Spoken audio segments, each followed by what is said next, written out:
To help guide the player to see which key fits a lock, we try to incorporate some common design denominators on both the lock and the key. And hopefully it makes it easier for the player to see, and at the same time keep it very grounded in the era.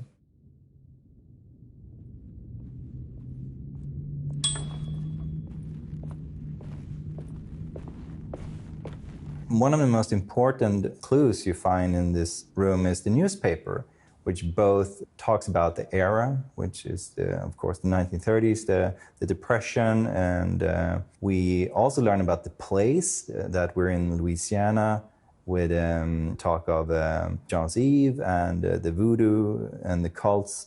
We sort of set up that whole notion of that this is something that will come later. But we also present Cassandra Beauregard, which is our narrator and one of the guests here at Derceto.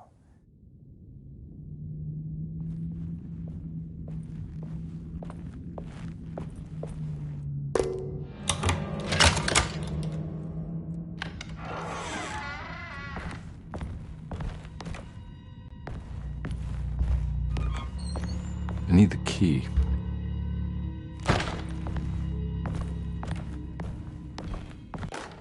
Saw your notice in the boiler room. Paul, you're right about the plates on the boiler.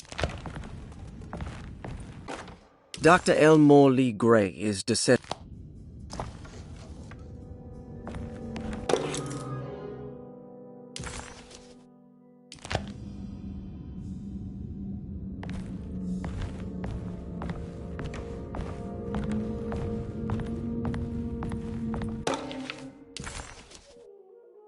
Looks like all the patients are accounted for, except for Jeremy. There's no way I can get into this thing. Better leave it alone.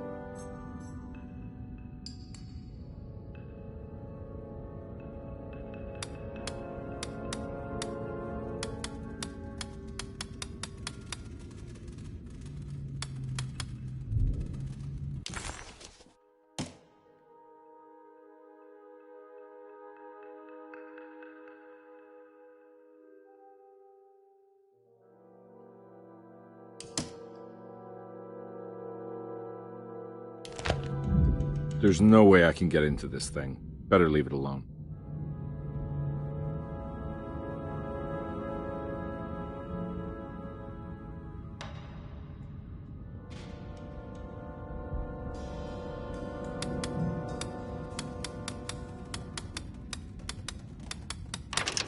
Hey, what do you know? I guessed the combination. Oh, Detective Carnby.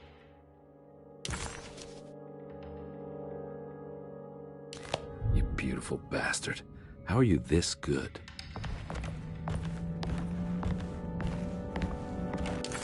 While Detective Carnby was grateful to be back at Derceto, he was eager to test his hypothesis. After having suffered through that sinister world, dressed as the French Quarter, Jeremy's writing could be read much more literally. What if Jeremy used his talisman to actually visit those places he mentioned in the book? Carnby felt certain that this was the answer. He wouldn't find Jeremy hiding inside Derceto.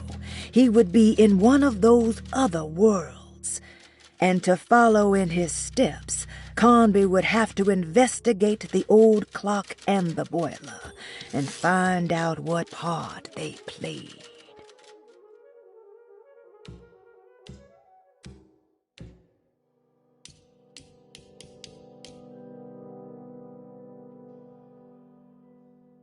The Heartwood curse is what they call it.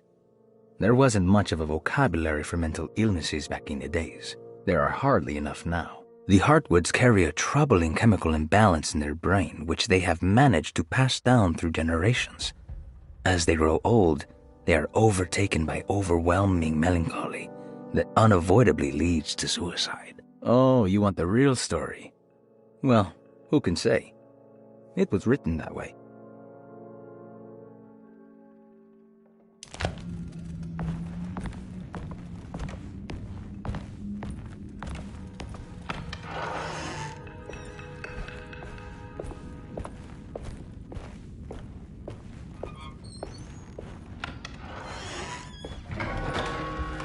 As we begin Chapter 2, we allow the player to move a little bit more freely around Deseto and discover more of it. Of course, they start off mostly locked off, but you're able to unlock most of it and get a better sense of what the house is. But of course, we're also keeping some of it a secret for Chapter 4.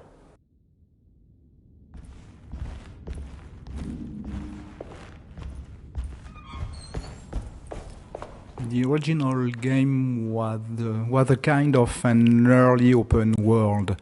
Once you discover a new room or a new floor, you can go back to it. It was not used a lot in the game, but you can.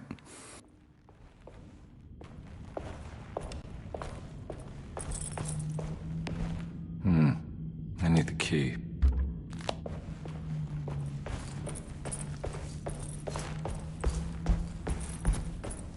I'm not gonna walk out of this now. I need to help Emily save her uncle.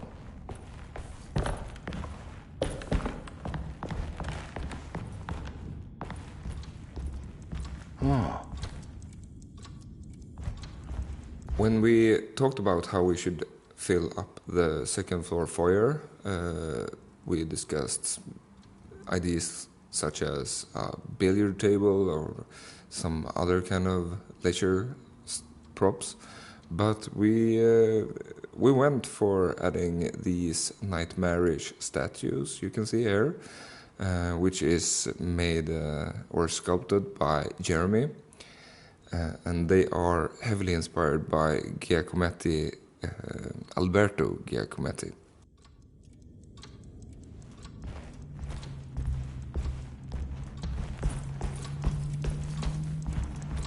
I need the key.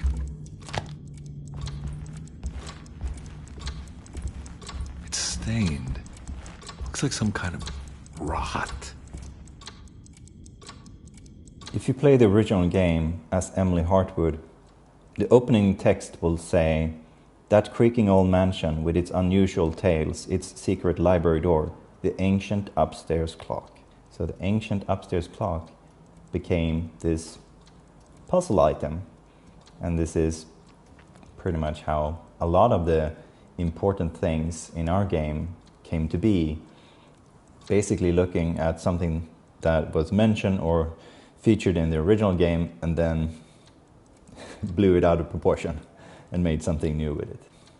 And actually, in the original game, there was a clock that you need to push to discover an item, like in the first Resident Evil, by the way.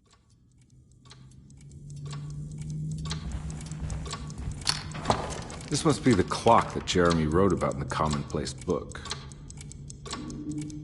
So here we have the first puzzle disc, which is made in a Japanese style called kintsugi, which means golden repair, which we thought was pretty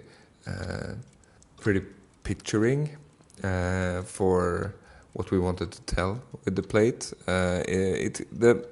The golden relief or the repair creates the star sign Taurus, which is something Mike will talk more about in the lore. But it's a very important part of the game.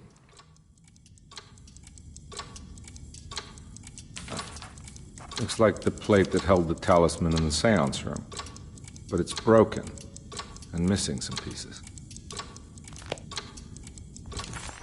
If it wasn't for the collection of peculiar statues, the old astronomical clock would draw every eye in the room.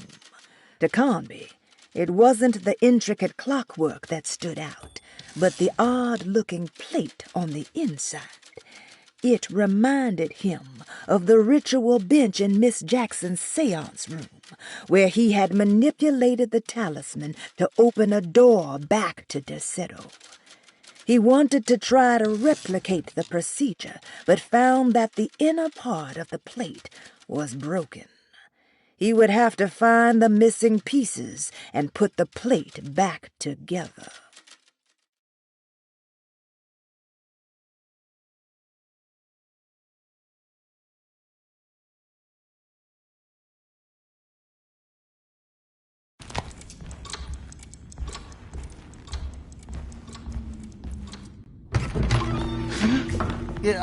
Sorry, Detective. Didn't mean to obstruct justice or anything. That's fine. You know, I'm kind of busy with my own case of a missing person. I was wondering if you've seen Grace, a girl about yay high? I can't say that I have. Why are you asking? Well, I'm looking for her. Is she in trouble? No. She's just hiding somewhere. We can't have a rascal like that running around unchecked at a time like this, you understand? Well, I haven't seen her. Well, let me know if you find her. I'll be around. I'll keep an eye out for your man, Jeremy. You scratch my back, Detective, and I'll scratch yours.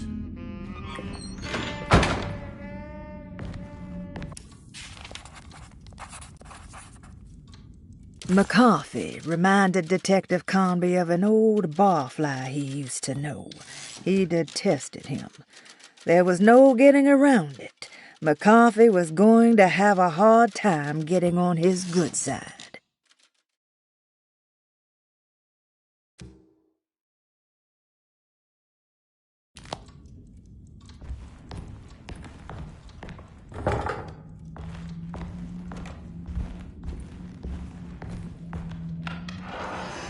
Looks like everything's back to normal here.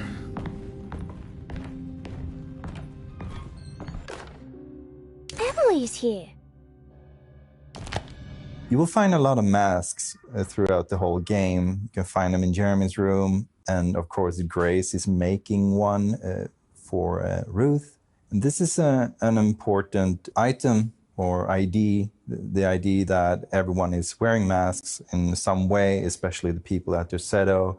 They all have secrets and they don't want to share everything. So they put on masks, hide their true selves. And of course, it's a very clear metaphor. But for all the Lovecraftian nerds out there, it's of course also a very, very clear clue that we're dealing with Nyarlathotep, which in our game is sort of, he uses the Dark Man or the Black Pharaoh, that type of avatar. And that's how he carries on the dialogue with Jeremy, and how he also, of course, mentally tortures him.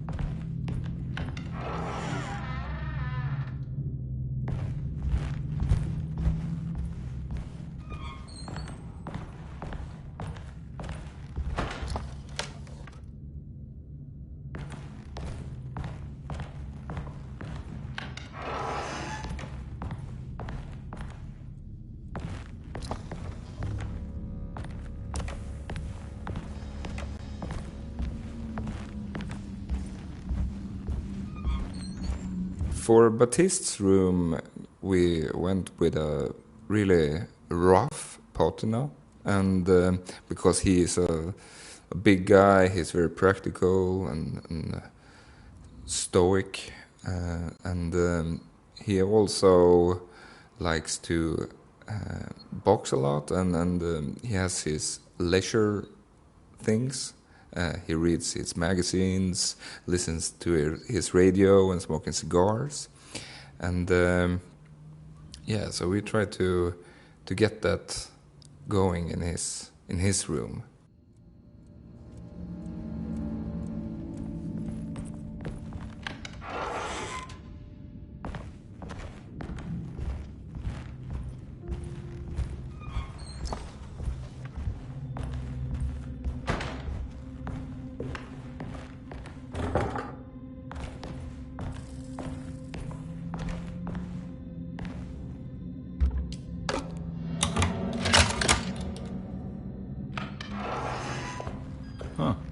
How eccentric. I did it! What are these symbols? Looks like alchemy or star constellations.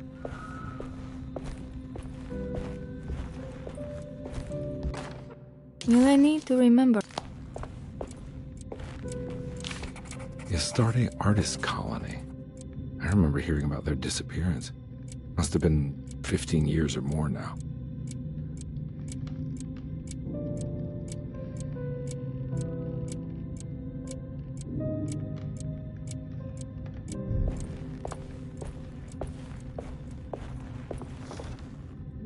These paintings got some grim-looking rot on them.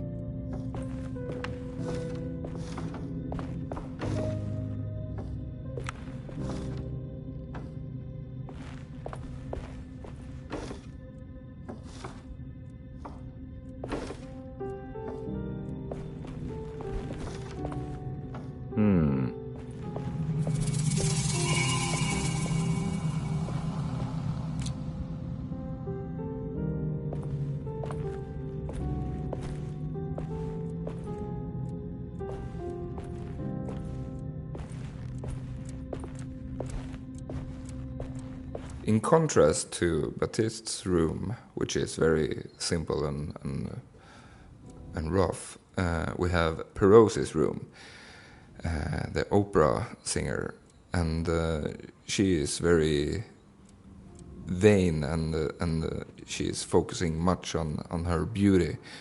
And we have the centerpiece of the bed with the bed canopy, and we try to get as much as possible of the music into her set dressing.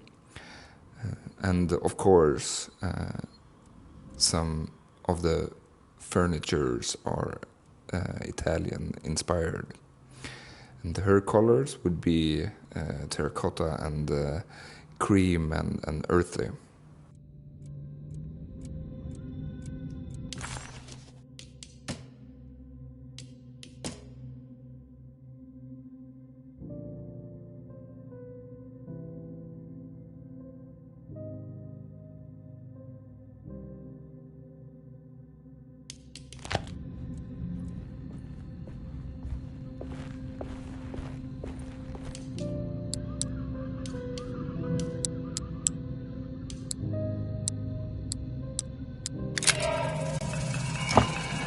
Got it.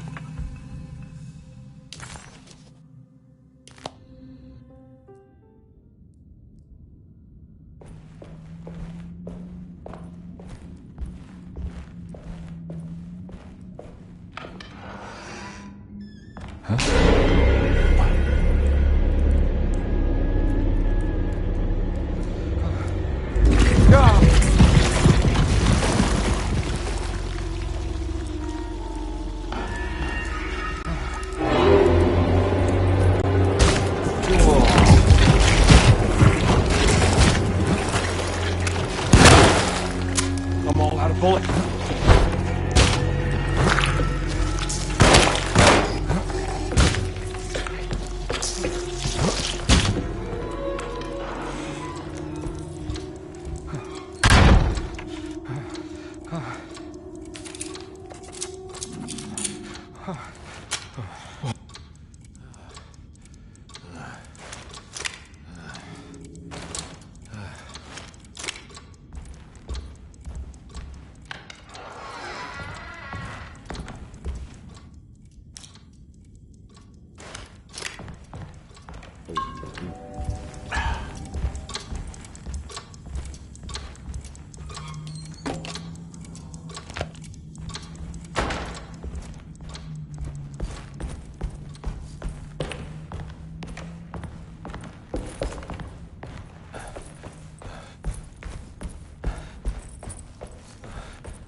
You know, Mr. Waits, I saw a piece of the plate that Liza broke. I think she's... another plate for the talisman. Like the other one that's broken and missing some pieces.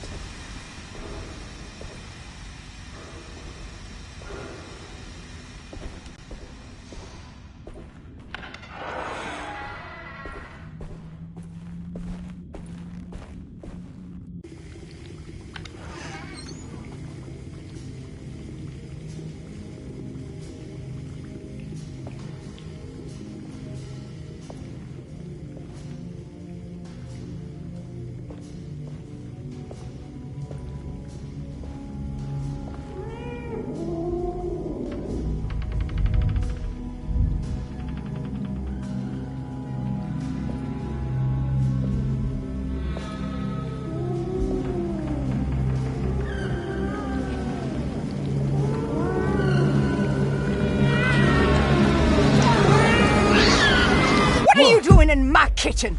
I assure you. No, I'm sorry. I promise you. Mr. Hotwood is nowhere near my kitchen, and neither should you be.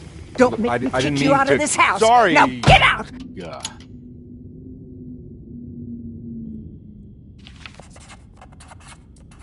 Carnby was in shock, but also a little embarrassed. The housekeeper was furious to find him searching through the kitchen and had run him out of the room. There was something strange going on with her, but it didn't feel connected to the case, so he decided to stay out of her way.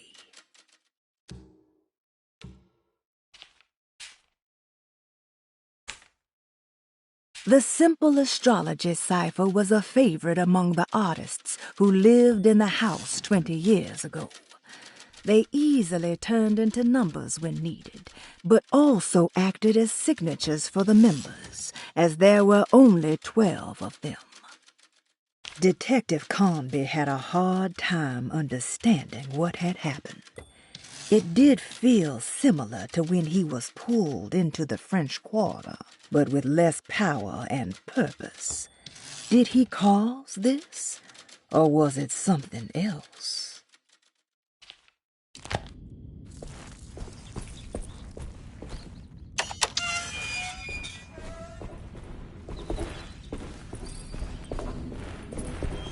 I need the key.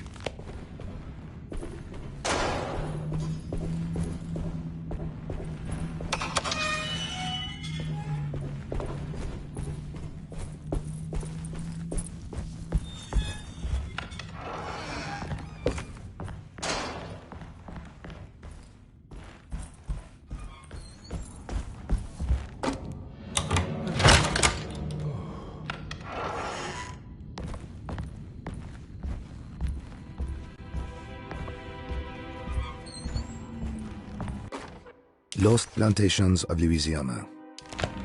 I like games where you need to read books because it sets a different pace. It's not an action game and the player can be more immersed in the story. There are two reasons for the book in the original game. The first one was to add another layer of horror to try to put more scary things in the head, in the mind of the player. The other reason is to give clue, to give information to the player to be able to solve the puzzles.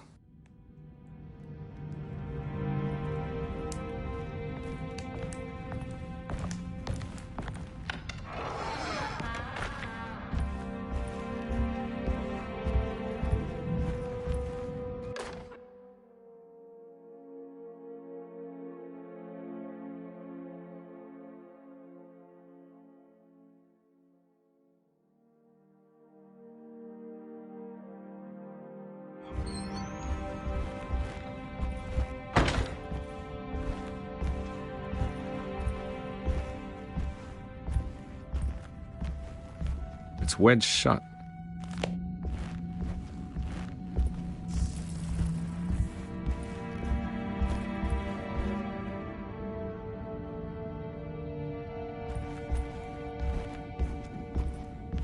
One of the big challenges of the game was how to scare the player. What I did find at this time is that I needed to scare the player with what he is doing most of the time. I mean moving, opening doors. So that's why there is this trapdoor in the first corridor that you cannot avoid. It was just to put a pressure. It just happened once in the game, but I was sure that since this moment the player was just scared to move in the game. Same thing for opening the door. A door, the second door in the game, you can find a monster behind it. There is even a book that you can die from just reading it, which is something you need to do often in the game. So the pressure was constant on the player.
What the hell is going on?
Got it. Okay.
think I've seen this somewhere.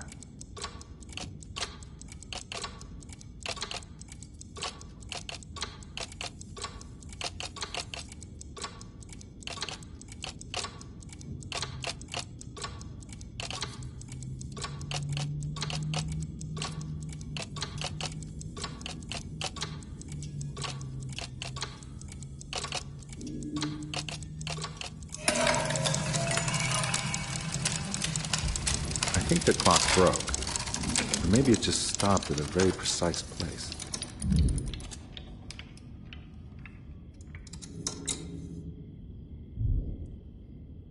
Huh.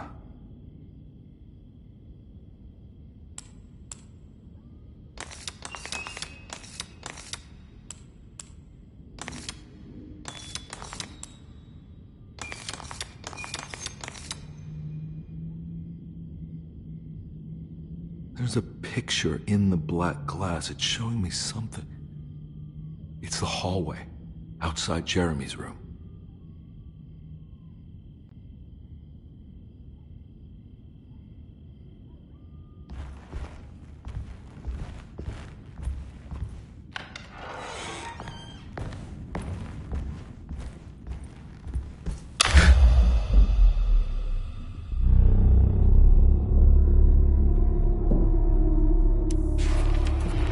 As his pride faded, Detective Carnby was left with a feeling of unease.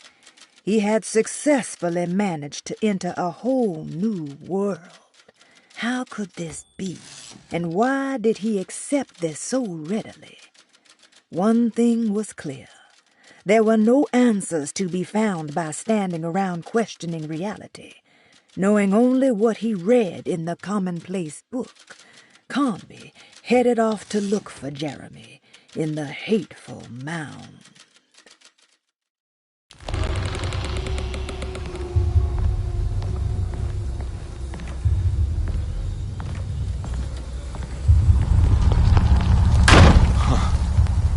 I made it. I entered another one of Jeremy's memories.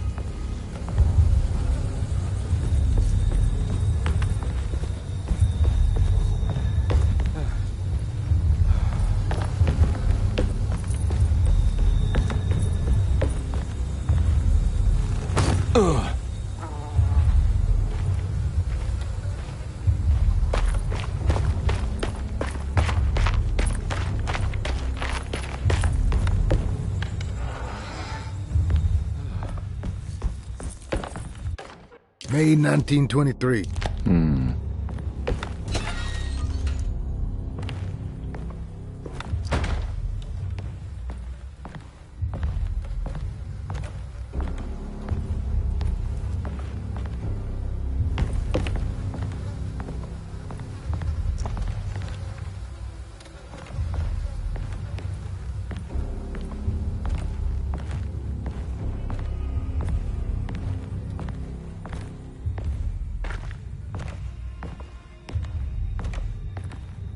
I need the key.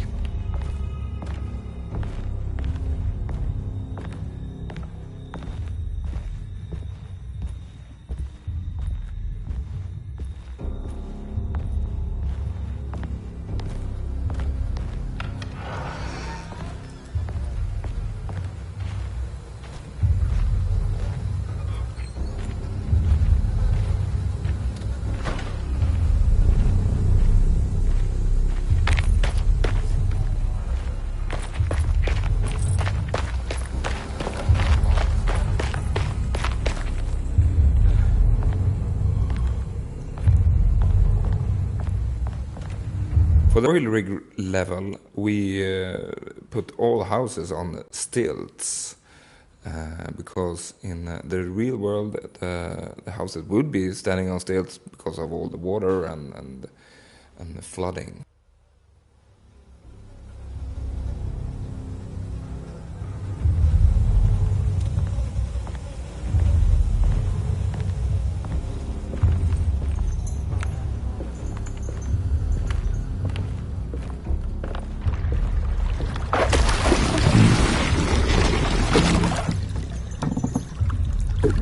There's something missing.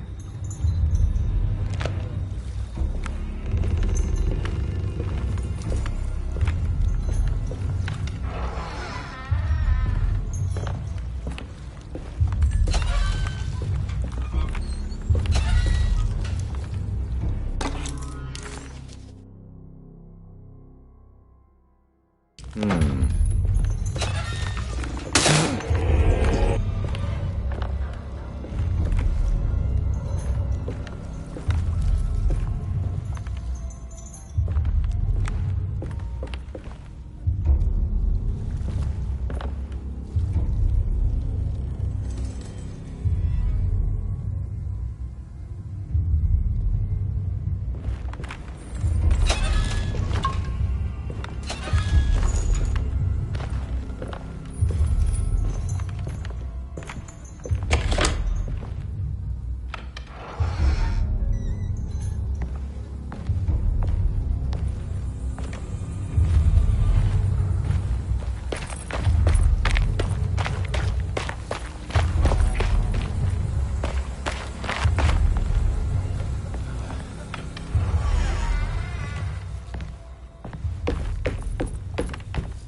it.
side.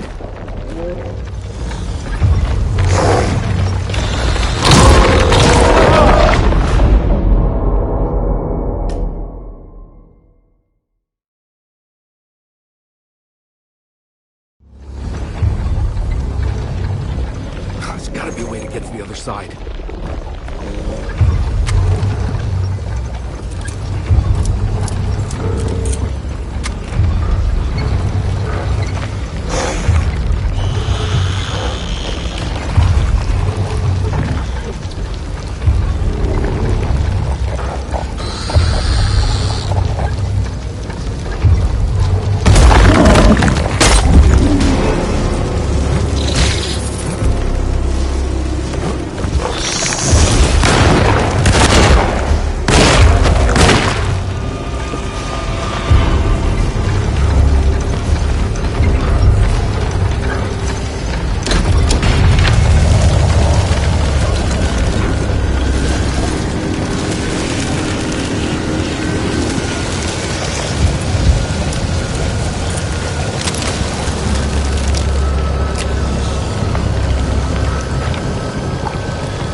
rather fall to your death than go up in flames?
The mound is an expanded ID from the vertical slice and early proof of concept of the game, which made it into the final game as well. At the beginning, it was the lair of a witch the player needed to defeat, and we were inspired visually from the season 1 of True Detective, and of course, bird nests.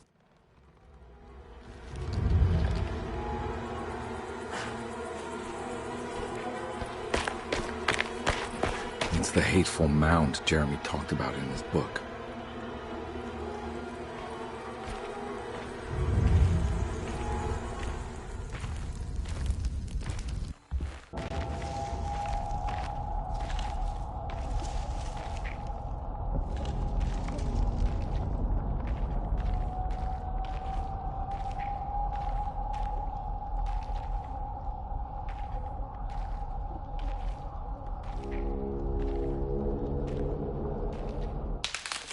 Don't come any closer. I'm armed. Get that thing out of my face. Who are you? What are you doing here? I'm just a detective trying to find something called Tarawea. You're after Jeremy too? Why? I'm working for his niece. She wants to make sure he's all right. He might be unharmed, but far from all right. He's a curse upon Deseto. Here we go again. Quiet.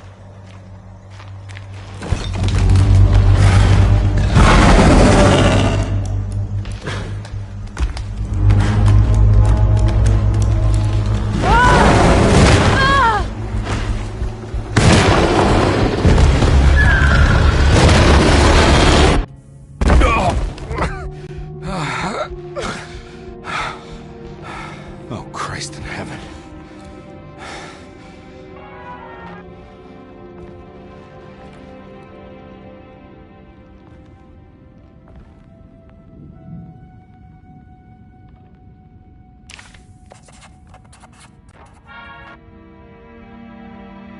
It was a bust. The oil rig and the hateful mound led him nowhere closer to finding Jeremy. Carnby was sure he had struck gold when he found Jeremy's bag, but it was just a trap set by Lottie, another of Deseto's orderlies. Things got out of hand real quick, but somehow Carnby managed to find his way back to Deseto none the wiser. At least it was one item off his list. Now he had to figure out what to do with the boiler.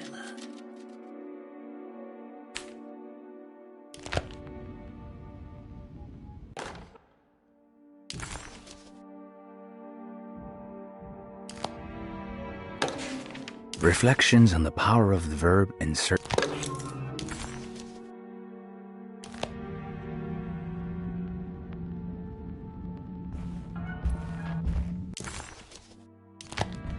One of the big challenge of the game was how to scare the player. It's wedged shut. It worked.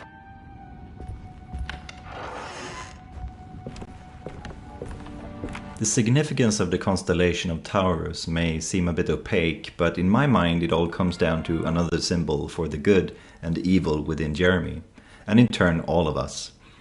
There are two things we find in that constellation that is of interest to us. First, the star Aldebaran. We often just call it the Dark Sun, which is a representation of Nyarlathotep and the presence of the Dark Man.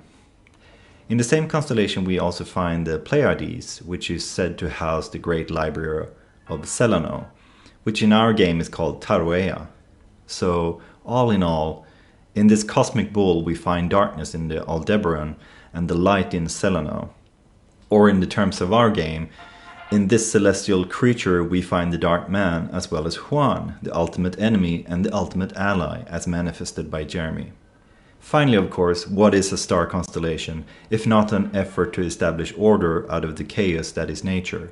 Which is why the final puzzle of the game is rebuilding the constellation of Taurus. I don't think I have everything I need. The Barlow lens. It's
wedged shut.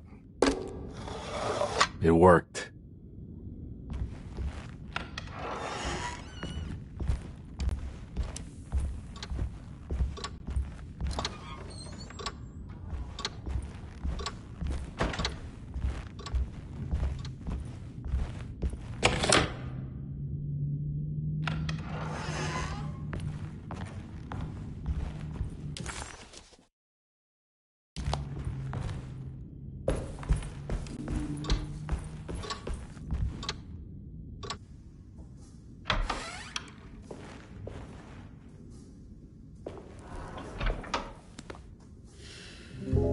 Detective Carnby, how good of you to come. Let me pour you a drink. What happened here? This place looks like it was hit by a bomb. Welcome to the madhouse, Detective. Thanks. Did the ceiling just collapse? I heard it was something in the attic, something that was supposed to happen but didn't. How that could have such consequences is beyond me.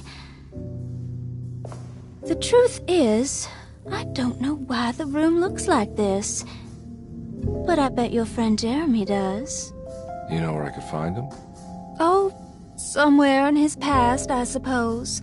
He keeps going on about that mysterious Dark Man.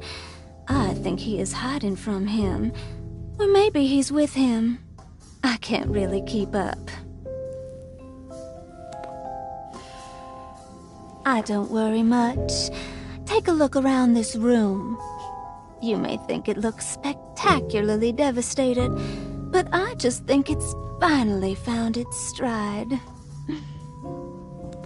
It fits perfectly with the state of this place and its loonies.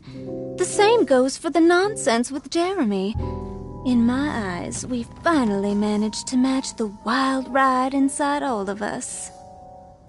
Well, I'm happy you find the evening so harmonious. I hope you don't mind me setting things right. Jeremy's business, that is. This room looks beyond my capabilities. Good luck, Detective. Hope to see you again soon. Yeah. Evening, miss.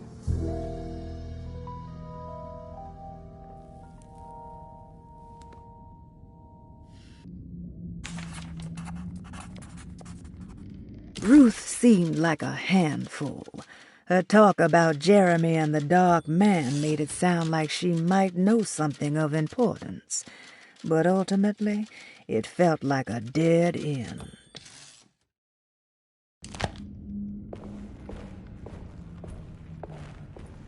Can I get some more of that whiskey? Go ahead, Detective. I don't think I can stomach any more anyway.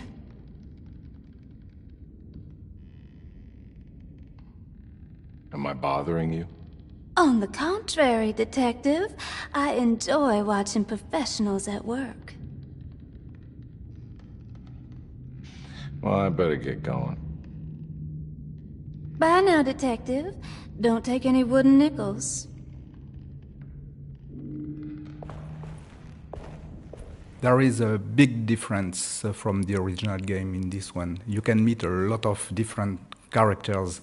In the original one, I decided since the beginning that, because it was easier to do, that you will not meet any other character. And as you all know by now, we didn't follow that suggestion. No, we chose to incorporate quite a lot of characters, just because we thought it would be fun. I guess we're a little less alone in the dark, but we're fine with it.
I need the key.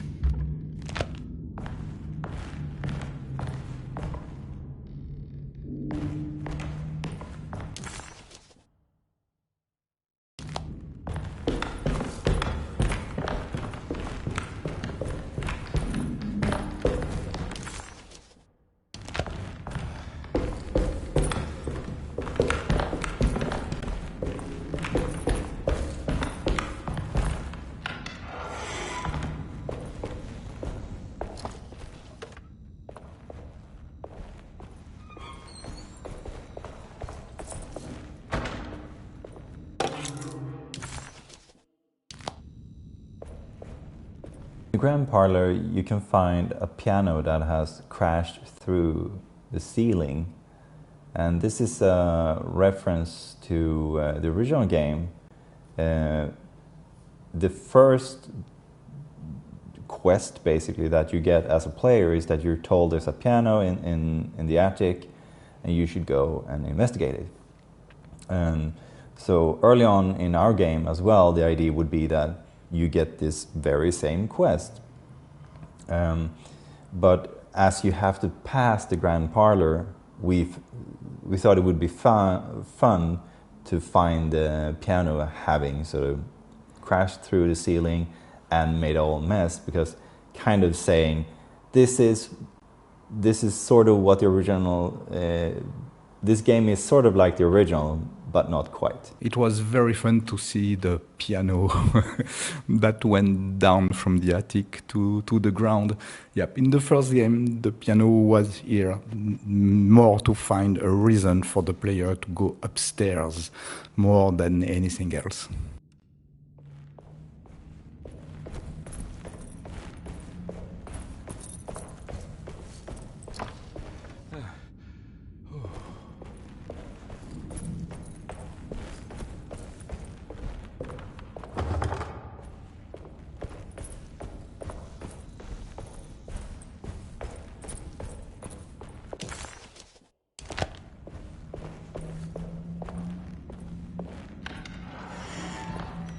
Ugh.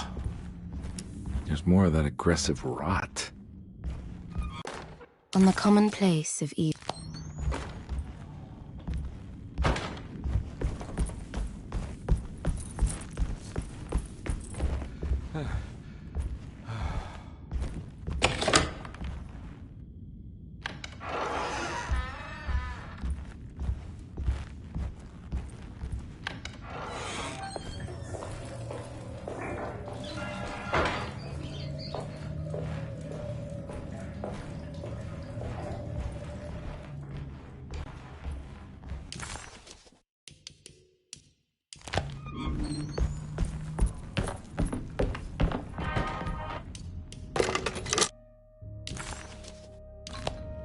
Huh.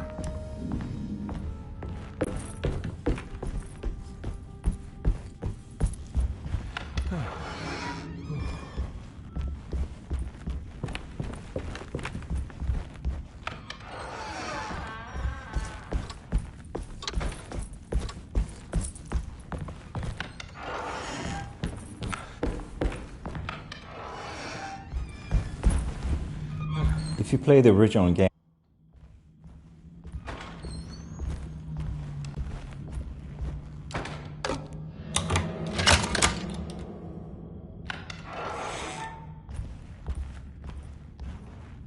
There's something missing.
This must be that kid's room.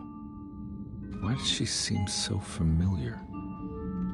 Certain areas in the Tercero is designed to look very distinctly different in themes, designs and color palettes.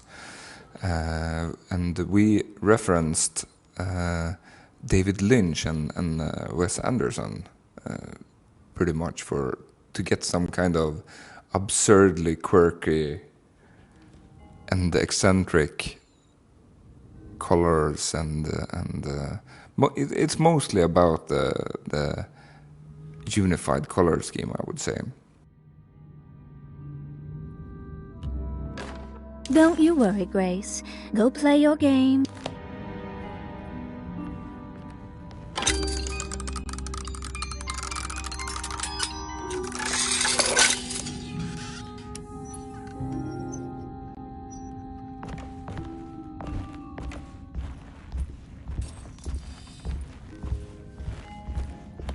Certain areas in the Tercero is designed to look very distinctly different in themes, designs and color palettes.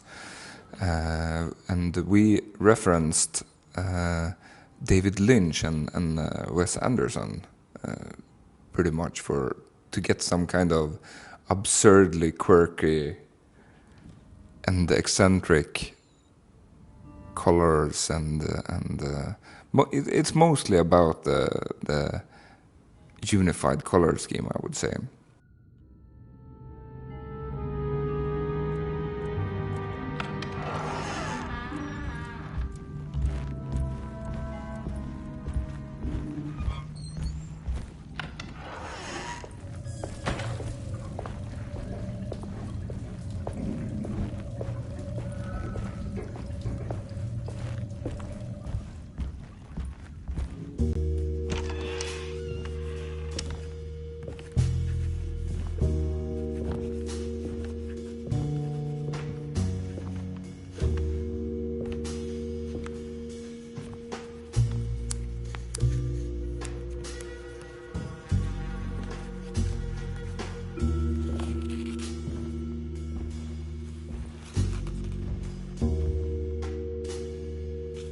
What you got there?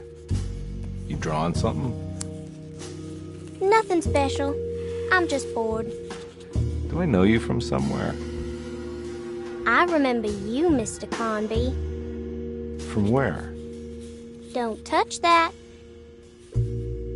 Cassandra wouldn't like it. She wouldn't like it at all. Do you know where she is? I'd rather not talk about it. It makes me upset. Besides, she'll be back after the Feast of St. John. You think? Yup. It's all on the page, Mr. Carnby. And many of them that sleep in the dust of the earth shall awake, some to everlasting life, and some to shame and everlasting contempt. All right. I'm gonna go now, if that's okay. I don't like to stay too long in the same place. Mr. McCoffey might find me. Hey. Is he mean to you?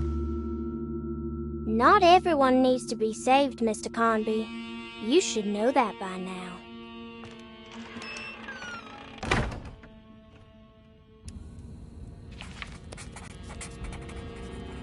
Why did that girl look so familiar?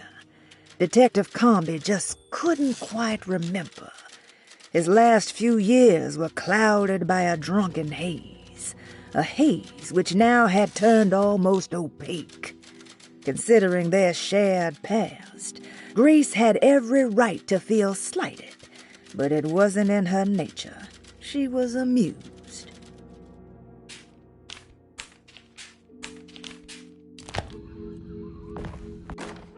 Miss Beauregard, I picked up your medicine at the...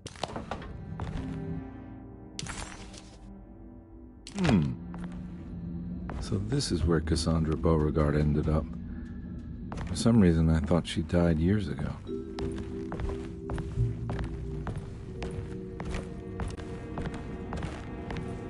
It's another one of those strange padlocks. And as a player, I really like the fact that you need to understand and solve the puzzle, understand the story, because in nowadays game, it's more and more rare to let the player trying to solve the mystery by himself and not be taken by hand by the game.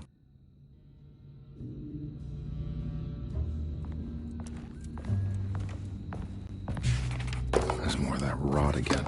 Like it's guiding me to do something. But what?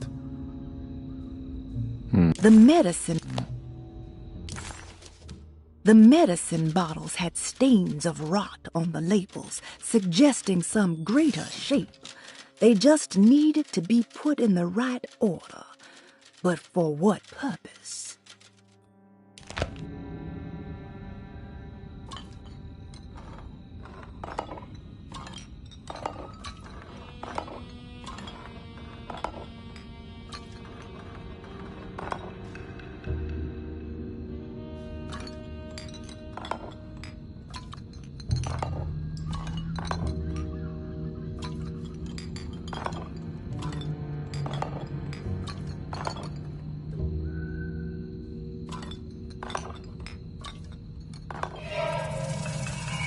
The rot made the shape of a snake.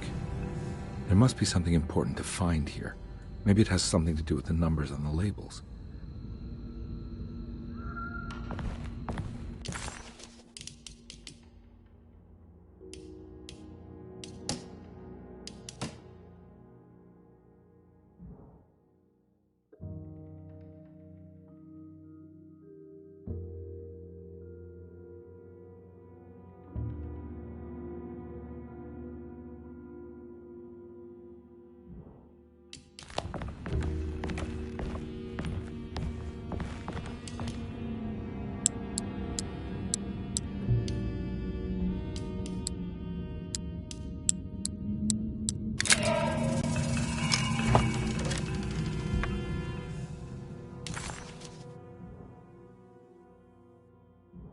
It's another piece of broken plate.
The original game was set in 1920 because this is a very convenient time. Everything looks familiar, houses, furnitures, but there is no technology which can mess up a lot of things in the gameplay. So this was very convenient.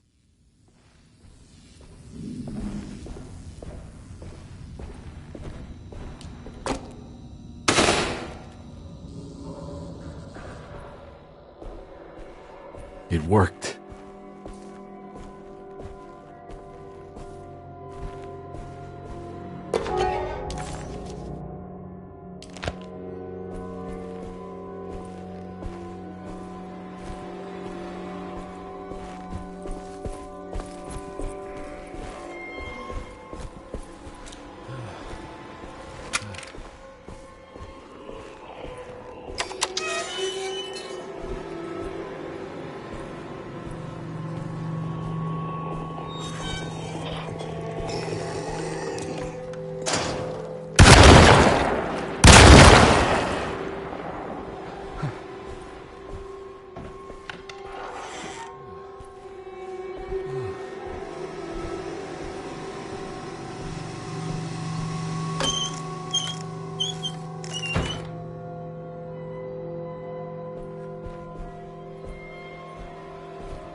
Jeremy?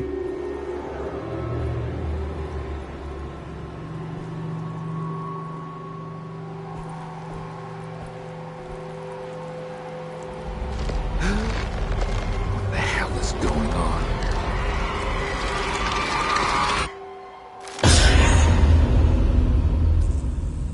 Where's the body? Carnby didn't know what to make of the grotesque vision of the dead clerk. Was he dead, or was it all fiction?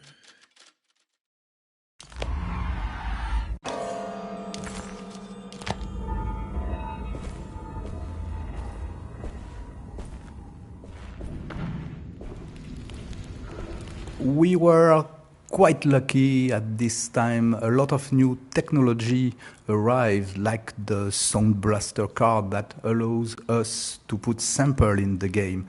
So Philippe, the musician, had to make all the sounds in the game with its mics to try to make the game feel realistic.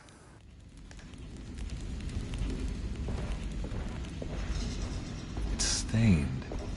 Looks like some kind of rot.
There's something missing.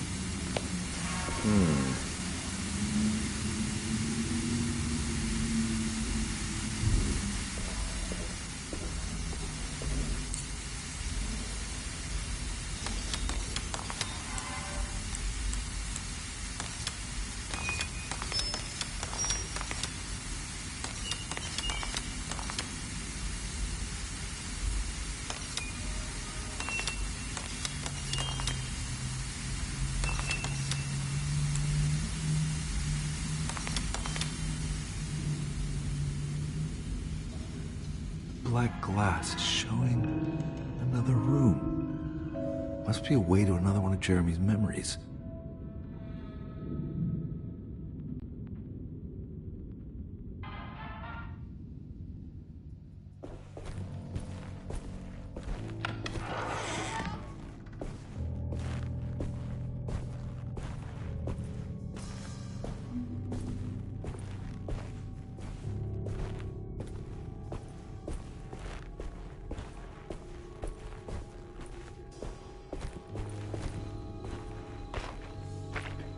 I knew it. I knew it would work. You're getting good at this, Carnby. Maybe a little too good at this. The odious stench of a flooded cemetery caught him off guard. It was one of the many things that clued Detective Carnby in on that this place wasn't the real thing. This was some nightmarish surrogate, patched together by Jeremy's tattered memories. This is why we bury above ground, he thought, and set off to find the chapel that Jeremy had mentioned. The cemetery level is inspired by Lafayette Cemetery and the St. Louis number 3 cemetery in New Orleans. Unfortunately, we didn't get a chance to visit them in person due to the pandemic. But I think we got a real good representation of them in the game. And we also added some spice to emphasize the overall theme of nature taking over. Oh, I like this place. It reminds me a lot the old movies from the 70s and 80s, which are one of the big inspiration for the original game, especially Amityville Horror and Dawn of the Dead.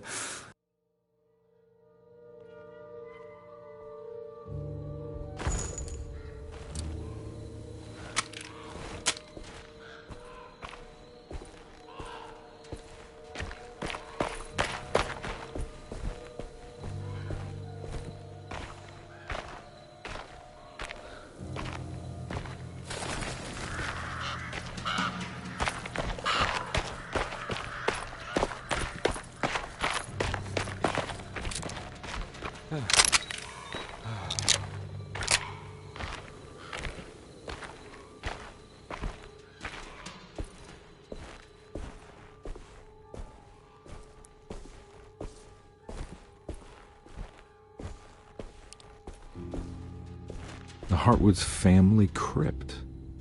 Emily's family must have deeper roots in New Orleans than I thought. I figured she was a Yankee like me.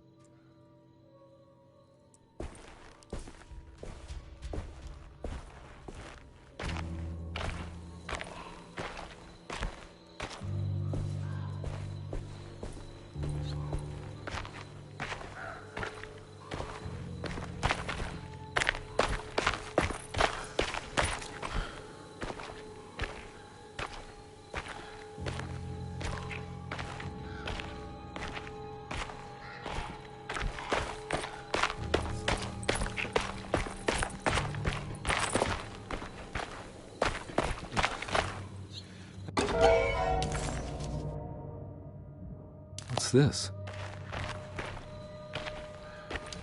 Now, what do we got here? Got it.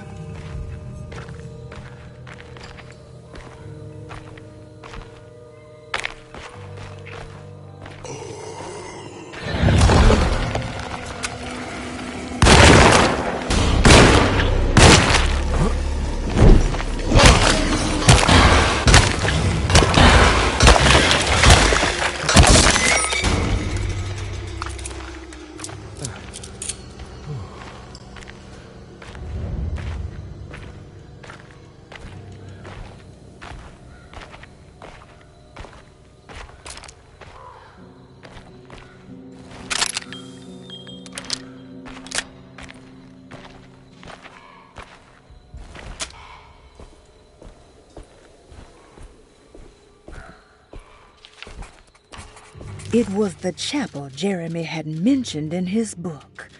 With a bit of luck, soon Carnby would be able to catch up with the old man. He just needed to find a way inside the chapel. Jeremy sketched this chapel in his book, so it must be important. Looks like I'll need more medallions to open it, though.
bullets.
Cemetery has a lot of narrow maze-like passages mixed with more open spaces, such as the small plazas.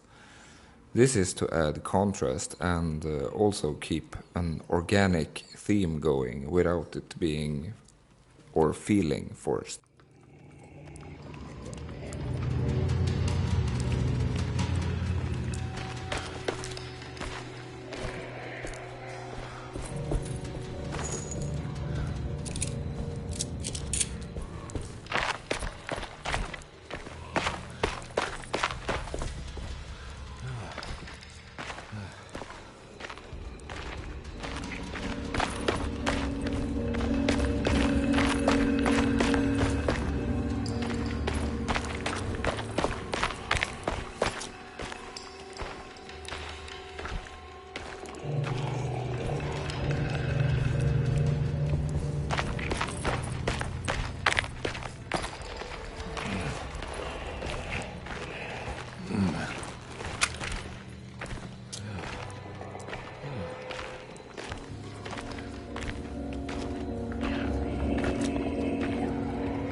Need more bullets.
Gotta get out of here.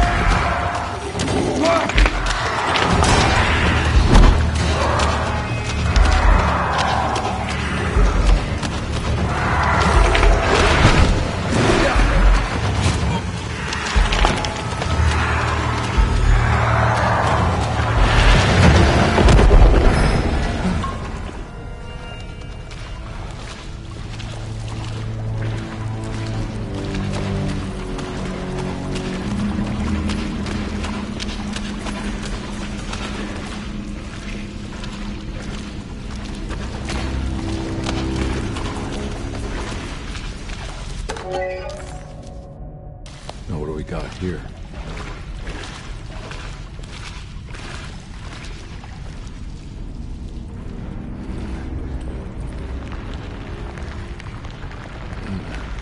Huh.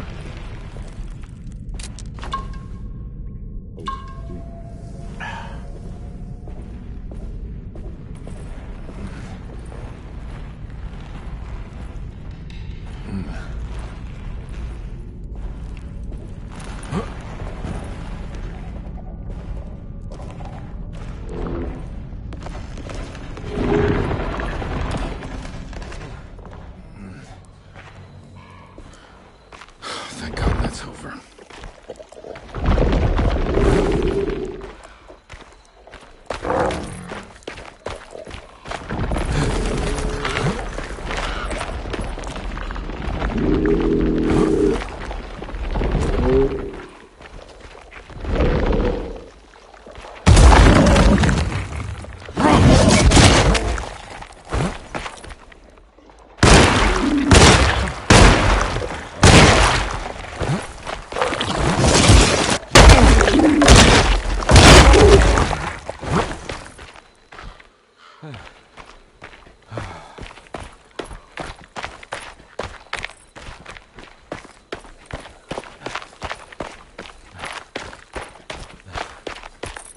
This doesn't look good.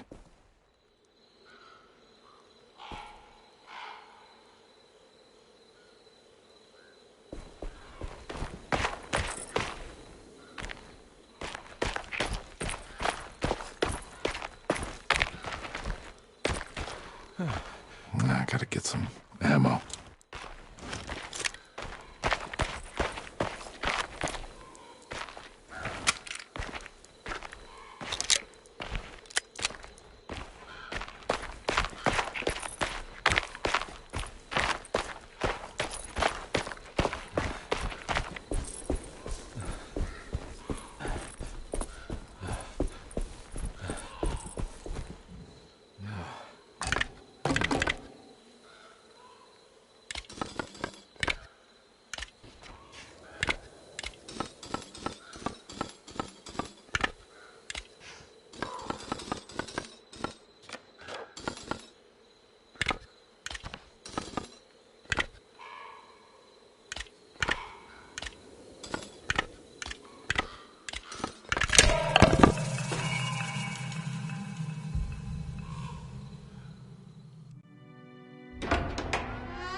Please don't touch her.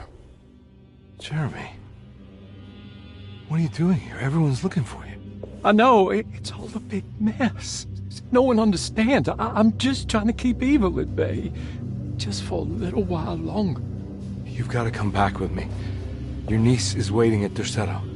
Emily? Why would you... My letter. Keep making it worse. What is going on, Jeremy? How is any of this happening? I made a terrible promise with someone. The Dark Man. Who is he? No, don't say his name. He can hear us. He's always listening.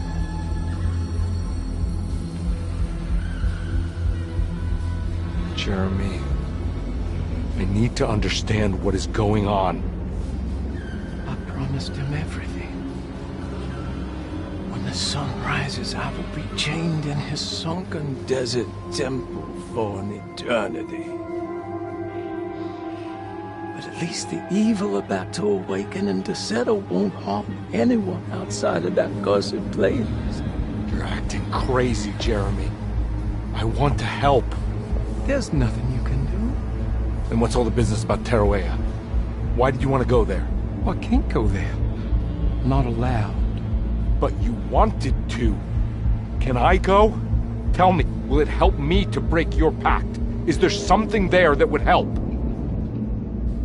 Why would you give me hope? That's so cruel. Okay. Sounds like we're onto something here. What should I— Look out! Behind you! Run! Don't let him take you!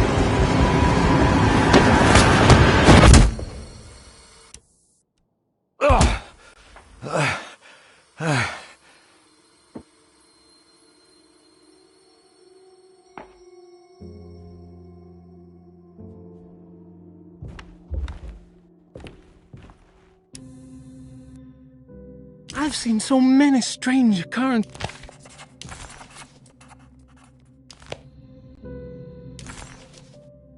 Jeremy didn't want to be saved. He felt the need to honor some deal he made with an entity called the Dark Man. Carnby wanted to think it was ridiculous, but a brief encounter with that unbearable gloom had shaken him to his core. Carnby had seen a lot of bad things in his life, but he had never before been this terrified. After gathering his thoughts, Carnby figured he would need to chase after Jeremy in the only place left he could think of. He needed to go to Tarawea.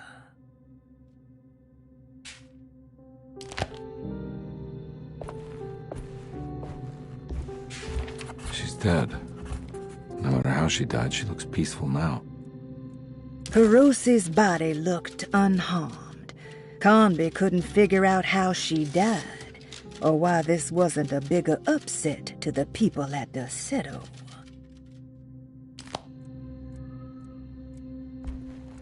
In contrast to Baptiste's room,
Telescope lens. How did he lock that up? Jeremy had found a way to enter Tarawea, but he wasn't allowed to go. He knew deep down that it was impossible for him to cross that threshold. Instead, he hoped that Perosi would go in his place and burn his library to the ground so he could start again. But she never got the chance. Perosi had her own problems, her own demons, and she died suddenly one day without warning. Holding the telescope lens in his hands, Detective Carnby suspected what it was. At least a part of the key to that paradise Jeremy so desperately wanted to see. Curious what he would find, he felt eager to put the lens to use.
Whoa.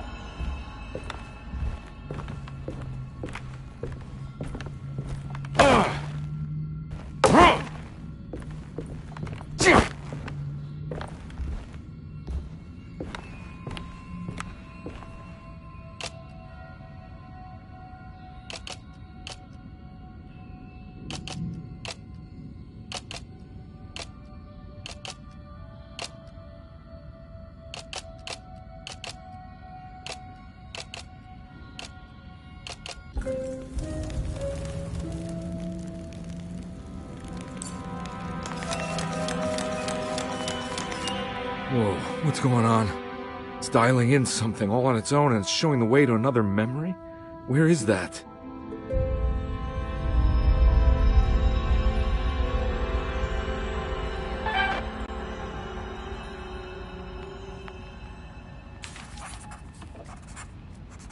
Another world seeping into Deseto.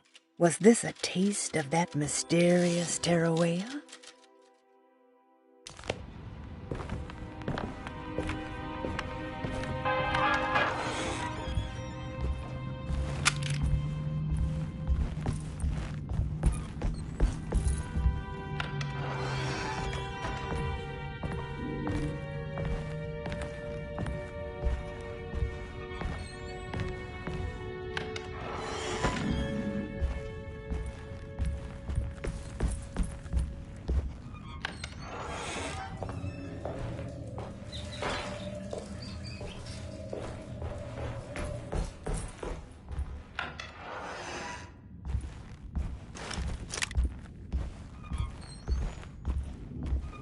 Here we go.